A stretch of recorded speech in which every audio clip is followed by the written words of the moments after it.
Welcome to the No Show. This is MemSQL's bi-weekly LinkedIn Live show. This is our third episode. Thanks for joining us. I'm technology correspondent Lisa Martin. Today, I've got two experts that are going to talk to you about pivoting with a purpose now and maximizing the value of your data. So please welcome a couple of guests from Equal Experts. Lisa Copland is here, the SVP of Strategy and Client Engagement for North America. Lisa, welcome.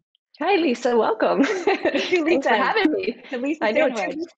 Lisa in the Cult Jam. Exactly. I know. And from the account executive from MemSQL, Michael Delahanty. Hey, Michael, welcome. Hey, Lisa. So good to be with you. Thanks. Likewise, we're all very socially distanced. Northern California, Michael's in Southern California, and Lisa is an idyllic name. We're jealous of how beautiful it is there. So three things that we're going to cover in the next 15 to 20 minutes with respect to pivoting with a purpose. First, we're going to introduce you to Equal Experts. Lisa is going to share who they are, what they do. Then we're going to talk about pivoting with a purpose. You've probably heard that tagline before, but now it's even more compelling during the COVID era. And then we'll wrap with some best practices and recommendations from our experts. So Lisa, let's start with you. Talk to our audience about Equal Experts, who you are and what you do. Oh, thank you, Lisa. Yes, Equal Experts, we're 1,200 strong and growing. We're a digital and engineering consulting company helping clients solve really complex problems. We lead with digital strategy, platform building, product innovation, and data engineering, data automation, data science with a tech at scale. How to grow and evolve an iterative approach. So when I was looking at the website and some of the materials, I saw those core competencies that you just mentioned. And when I saw tech at scale, that's interesting to me because I thought, okay, so what does tech at scale mean today? And how does Equal Experts deliver that for organizations, especially as there's pivoting going on every day? Yeah. Well, one of the things that we like to do is to go in and align to a purpose, and we'll go dig a little deeper into the pivot with purpose. But some of the things, when you think of Amazon as like the North Star, just how they're able to navigate into new business models, right? They started as a digital bookstore and they evolved into AWS cloud, they evolved into they own Whole Foods. We help our clients get to that point as well, continuous evolution. It starts with really understanding engineering muscle, how you can take ideas, how you can build MVPs using test and learn and get the whole organization moving in modern ways, strangling out some of the old technical debt and really building for your future. Awesome. Michael, talk to us a little bit about MemSQL together with Equal Experts, the value that these two companies bring together and what you deliver for your customers. Yeah, I think part of the reason why we're really just such sort of a powerhouse combination, if you will, is just, from my perspective, having a partner like Lisa and her team at Equal Experts, it opens up a whole world of potential. So at MemSQL, we're building the database platform that's really enabling companies to bring services to market faster, build interactive and transformative customer experiences, and being able to work with my customers from a vantage point of really being able to deliver powerful end solutions and see that whole picture is just such a great advantage. And so working with Equal Experts, I sort of say they're the glue that really brings that vision together while we're building technology that's just really disrupting and changing the game. So it's just it's been awesome. So technology disruption, but of course the disruption with the pandemic, the last 6 months have been like more than pulling the rug out from under your feet. Talk to us, Michael, about some of the industries that you're seeing that are really transforming and those that are like, oh boy, if we don't transform quickly, somebody's going to be taking away our opportunity. Yeah, absolutely. I think one in particular that's really interesting to look at, and I'll talk about it a little bit today, and it's where Lisa and I do a lot of work together, is the media and entertainment industry, looking at that vertical and how they've had to really adapt to so many people now being in the home, so many eyeballs on screens, and really a race to the top in terms of the competition in that market. But just looking particularly at tech at scale and that theme, really like what Lisa touched on there. I think one really awesome example, a customer that's really near and dear to me, they're called GoGuardian. I've worked with them for quite a while, and they build software that actually it's made for the learning environment. It makes learning more productive, helps teachers have more control over the learning environment, and protects students. Even having the ability to use software to sort of monitor student browsing behavior and even flag for potential browsing activity that might be indicative of future even suicidal behavior. So really, looking to protect those students. And what they've had to do, more recently, as we look at sort of this tech at scale, requirement now, they've had to shift to this remote learning environment, which has been both, I think, a challenge and an opportunity for them. And so that's, where it becomes so great as MemSQL being a technology that's really, again, enabling those interactive real-time applications, products, and experiences, and helping them to, adapt quickly to this new environment we're living in. You brought up something that is probably near and dear to the hearts of everyone watching, and that is remote learning, how that's now become the reality that all parents are living in. But you also talked about the GoGuardian example, and something that caught my ear, that you were talking about how they're leveraging the technology and the power of MemSQL to look for behavioral patterns that might suggest that there is, suicide potential here. This is National Suicide Prevention Month, so just thought that was a really interesting thing, and nice to hear how you're helping organizations use data to be looking for things like that as the world looks nothing like it did 6.5 months ago. So if you're just joining us, oh, sorry, Michael, you want to add on to that? Yeah, I was just going to say it really makes the job a lot more fun, knowing that, we're able to work with the customers and the companies that are having a big impact. So. And it's literally saving lives. So if you're just joining us, Lisa Martin with Lisa Copland from Equal Experts, Michael Delahanty from MemSQL. We're talking about pivoting with a purpose, maximizing the value of your data. If you're just joining us, don't worry, this will be available on demand as soon as we are done with the live show. So let's move on to our second subject. And Lisa, we're going to start with you, pivoting with a purpose. It's a tagline that we've heard many times, but now it has a very, very different meaning. It has even, you can think, the meaning of companies, that those that will survive this and those that won't. Talk to us about what Equal Experts is doing to help organizations truly pivot quickly so that they don't just get into a survival mode, but thrive. Great question, and happy to go through it. I think Pivot with Purpose was built on how to help businesses create continuity in this sea of change. I tend to look at, in our pre-show, you kind of heard a little bit, the pre-COVID, meaning prior to March 2020. Pre-COVID, the pace of change was kind of the serious business concern, was the anchor. Are we moving fast enough? Can we get business outcomes to market? And how can we do that leveraging an iterative approach? And we often said, like, things are moving faster than ever, but they will never be slower than they are today. And clients had to sit there for a minute, and especially the pace of data creation and consumption. So we can go into the MemSQL.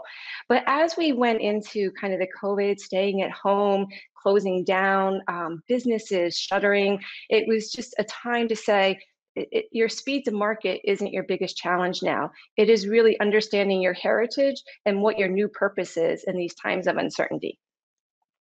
Well, we have as consumers, pre-March 2020, this on-demand mentality, where you mentioned Amazon a minute ago, Netflix, for example, has created the fact that this expectation that whatever service we want, we can get like that. That's and right. So everything, and so we've always had this sort of demand for real time before, but now the demand for real time is business critical, it's mission critical, it's going to help determine the winners and the losers of tomorrow. Michael, talk to us about this proliferation of data and how you're helping customers capture those moments that matter in real time, so a business can actually pivot to meet its customers where they are now. Yeah, and I think it's one of the greatest challenge facing businesses today, especially like looking at this current environment we're in. And it makes me think about a lot of the work that Lisa and I do together is with the media and entertainment space. And really, I think one of the most fascinating areas to look at specifically is sort of the race to the top, if you will, between different streaming services. You mentioned Netflix, of course. There's Hulu, Disney Plus, Apple TV Plus, and it almost feels like every week, there's a new streaming service launch. So the competition is tight. And, again, with so many folks at home this year, we're really seeing huge spikes in viewer numbers on these services, but also changes in consumption patterns, which you mentioned. I think, like you said, the companies that are really going to thrive are the ones that are realizing that they do need to sort of capture and capitalize on these moments. And sometimes we call them actual micro moments. For example, a major streaming service customer I do work with, if they're able to pinpoint that maybe some particular customers in a particular geography in the US are facing buffering streams, they need to be able to react to that, and at times predict that it could get worse if they don't make some quick changes, whether that's scaling infrastructure or what have you. And I think really using the latest technologies and strategies has never been more important for a few reasons, to optimize the viewer experience, personalize the content they see. For example, being able to recommend a viewer's next favorite show based on their recent viewing behavior, but also coupled with what they've watched in the past, and creating value out of real-time data and these moments and micro moments that really help sort of take that those insights and make it possible to act on them in a way that's going to really sort of forge a sort of a competitive edge over their competition. And Lisa, just to piggyback a little bit off of what Michael said, if that's okay, is it's very interesting in our media work together where we talk about movies in the living room, right? Here's a true pivot with purpose. Theaters are closed, and there is rich content. There's content that comes with revenue and whole business models built on how we're gonna sustain our business, pay our employees. And so when you think about Hamilton on the Disney Plus, they not only released live through their platform, which was released during the COVID time, they actually accelerated the release date by a year. They saw a way to leverage some content that they had and get it into the living rooms of their customer base while meeting our demands. We're at home, we have eyeball time, we don't have other things pressing, and then they were able to meet some of their business needs as well. So that's a great point. So those, I imagine, though, are examples of businesses with big infrastructure, a lot of resources that can pivot quickly. When you're talking, Lisa, with customers, prospective customers, together with MemSQL, what's the process like to talk to them about how they can start harnessing the value of data now? Because we talk about MemSQL being the database of now. It's all about now, but how does the company that might not be at the forefront of that, how do they pivot now with the two of you to be successful?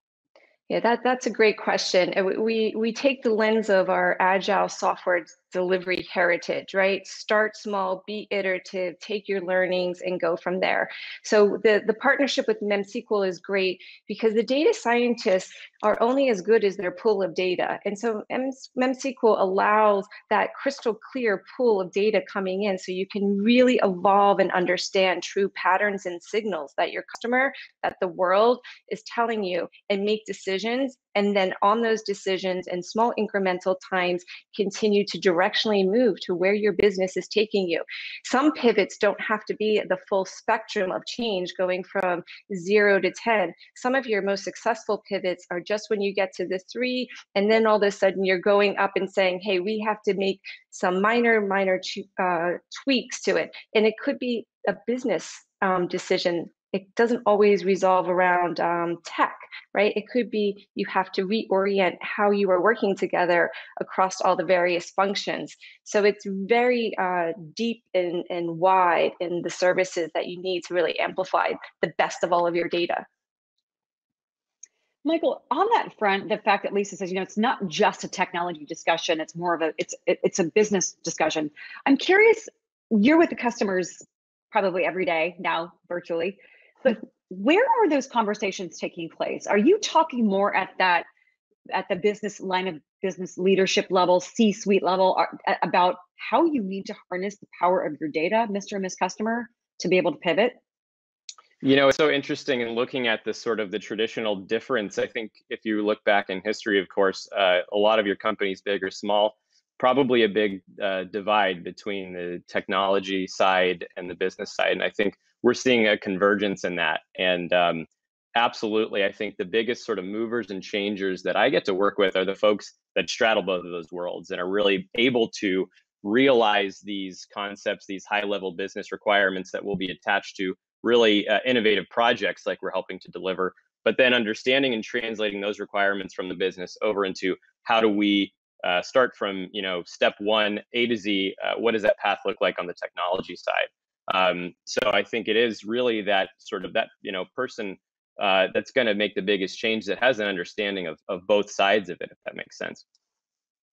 Do you think, Michael, in your expertise, that the companies that really start to succeed at that convergence, because we talk about this for many years, business and IT coming together, and there's certain technologies that facilitate that, but it's difficult. Do you see that as those that are going to be able to do that well as the winners of tomorrow versus those that are not going to be as successful or gone? I absolutely do. I think it's important, sort of one of our pillars as a company is helping folks to break down data silos. We talk a lot about capturing real-time data, but along with that, you have to have a complete view of your data, right? And so, I think it really translates to across the business, being able to break down those silos in communication and data sharing and things of that nature, to create a full holistic picture is really so important. And, something I would add, just in terms of looking at how do you start on that journey, whether you're starting that journey today or maybe you're a bit farther along, but being able to lean on the experts, working with a partner like Lisa and Equal Experts to help you understand where are you today in terms of data maturity. Is your organization just starting on that journey and there may be a need to modernize sluggish and costly legacy infrastructure? Are you at the point where you're looking to sort of make that leap from batch processing to streaming and leveraging real-time insights? Or maybe you're the company that's already learning how to maximize the value of predictive insights and driving towards AI. And I think wherever you fall on that curve, it's really so critical to identify just what is the next step, where are we on that curve, and what is that next step. It's a great segue, Michael, into our third topic area, which is best practices and recommendations. Lisa, let's go over to you. With the Pivot with a Purpose initiative and what you talked about, talk to us about what you recommend. So you're going into a business, maybe it's in healthcare or education. Where do you start that conversation about how they need to harness the power of this data? So to your point, data scientists are only as powerful as the data. How do you advise them? All right, steps 1, 2, 3. Well, we'll start with replace your urgency with calm, right? So let us go in and really start to understand what are your big constraints around data. Some is, like Michael pointed out, which is huge, is our data is siloed. We don't even know or have access and understand all the data that we have. So it's a needle in the haystack that we walk into. So understanding where you're at. We were doing that yesterday with a client, 4 hours in a workshop to really understand where you at and aspirationally where you want to go. And then we start to build the plan to get you down the path of evolving your data intelligence throughout the organization. And that really means when your business can ask your data scientist quick questions and it's like, yeah, I can get that right now. A lot of companies, it's a 3-week timeline to really aggregate because they're doing so much massaging and manipulating of the data. So in MemSQL, it's a beautiful thing because it brings in that SQL component that already exists in a lot of these heritage companies to really get the data to the people who need to have the decisions to continually evolve it. And one of the things too that Lisa that I know Equal Experts talks about in this time is helping customers reorient to their North Star. So the reorient to your North Star is really near and dear. We talked about pivot. We talked about changing headwinds in 2019. As a company, we wrote that purpose is really important because it's really the power of the people, right? We told organizations, you're now a tech company. That's what we spent the last years telling them, and it's really not. People make tech and people use it, right? It's a people equation.